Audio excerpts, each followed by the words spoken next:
ফিলিস্তিনের অবরুদ্ধ উপত্যকা গাজায় হামলা করে ইসরায়েল যেন সাপের লেজে পা দিল। যুদ্ধের শুরুতে সবকিছু সহজ থাকলেও দিন দিন কঠিন পরিস্থিতির মুখোমুখি হচ্ছে নেতানিয়াহু প্রশাসন। একে একে হারাচ্ছেন আন্তর্জাতিক মিত্র ও গাজায় বন্দী ইসরায়েলিদের জীবিত উদ্ধারের সুযোগ। সবশেষ যোদ্ধাদের যুদ্ধবিরতিতে সম্মতি দেওয়ার পর রাফা অভিযান পরিচালনা করার চূড়ান্ত খেসারত দিতে হবে নেতানিয়াহুকে, এমন হুমকি দিয়েছে ফিলিস্তিনিরা। শুধু তাই নয়, ইসরায়েল এবার পাশে পাচ্ছে না মিত্র আমেরিকাকেও। তাহলে কি ঘটতে যাচ্ছে তেল আবিবের ভাগ্যে? বিস্তারিত থাকছে রিপোর্টে। সম্প্রতি গাজায় বন্দী ইসরায়েলিদের মুক্তি ও রাফাহতে থাকা ফিলিস্তিনিদের উপর হামলা বন্ধে যুদ্ধবিরতিতে রাজি হয়েছিল ফিলিস্তিনি প্রতিরোধ আন্দোলন হামাস, কিন্তু সেই প্রস্তাবে কোনো কর্ণপাতই করেনি ইসরায়েল। বরং পুরোদমে রাফাহতে স্থল অভিযান শুরু করেছে তেল আবিব। 1 মিনিটে নগদ ইসলামিক অ্যাকাউন্ট খুলতে ডায়াল করুন *167#। ফলে ভবিষ্যতে যুদ্ধবিরতি নিয়ে আর কোনো ছাড় না দেওয়ার ঘোষণা দিয়েছে যোদ্ধা দলটি।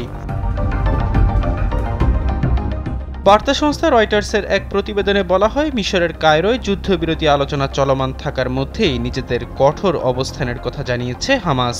কাতারে হামাসের রাজনৈতিক কার্যালয়ের সদস্য ইজ্জাত আল রেশিক এক বিবৃতিতে জানান, সংগঠনটি গত সোমবার গ্রহণ করা যুদ্ধবিরতি প্রস্তাবের বাইরে কোনো শর্তে আর রাজি হবে না। হামাস জানায়, ইসরায়েল যুদ্ধবিরতি চুক্তিতে পৌঁছানোর বিষয়ে আন্তরিক নয় এবং রাফাহ শহরে আগ্রাসন চালানো ও সীমান্ত ক্রসিং দখলের ঘটনা আড়াল করার মাধ্যম হিসেবে সমঝোতাকে ব্যবহার করছে। যদিও হামাসের এ বক্তব্য নিয়ে ইসরায়েল তাৎক্ষণিক কোনো মন্তব্য করেনি। গত সোমবার নেতানিয়াহু প্রশাসন জানায়, হামাসের গ্রহণ করা 3 দফার ওই যুদ্ধবিরতি প্রস্তাব মানা সম্ভব নয়, কেননা এটির শর্তগুলো খুবই দুর্বল এবং তা কার্যকর করার মতো নয়। মিশরের সঙ্গে রাফার সীমান্ত ক্রসিং থেকে মঙ্গলবার শহরটিতে প্রবেশ করে ইসরায়েলি বাহিনী। এতে গাজার নিরীহ বাস্তুচ্যুত নাগরিকদের জন্য ত্রাণ সরবরাহের গুরুত্বপূর্ণ পথটি বন্ধ হয়ে যায়। শুধু তাই নয়, এই দখলদারিত্বের ফলে ইসরায়েলি হামলায় আহত ফিলিস্তিনিদের বাইরে পাঠানোর পথও বন্ধ হয়ে যায়।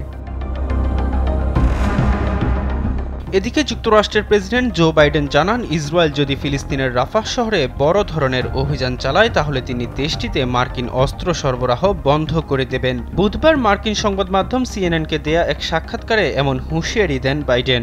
এই সময় যুক্তরাষ্ট্রের দেয়া বোমার আঘাতে ফিলিস্তিনি বেসামরিক নাগরিকদের নিহত হওয়ার বিষয়টি নিয়ে দুঃখ প্রকাশ করেন তিনি। ইসরায়েলে অস্ত্রের চালান সীমিত করার জন্য নিজের দলের বামপন্থী অংশের ক্রমবর্ধমান চাপের মধ্যে বাইডেন প্রশাসন গত সপ্তাহে মার্কিন বোমার একটি বড় চালান স্থগিত করে। মার্কিন প্রশাসনের এক ঊর্ধ্বতন কর্মকর্তা বিবিসিকে নিশ্চিত করেছেন, 2000 পাউন্ডের কয়েক হাজার বোমার চালান পাঠানো স্থগিত করা হয়েছে। এই কর্মকর্তা জানান, ইসরায়েলের কাছে অন্যান্য অস্ত্র বিক্রির বিষয়টিও এখন ভেবে দেখা হচ্ছে। এহসান আব্দুল্লাহ, কালবেলা ডেস্ক।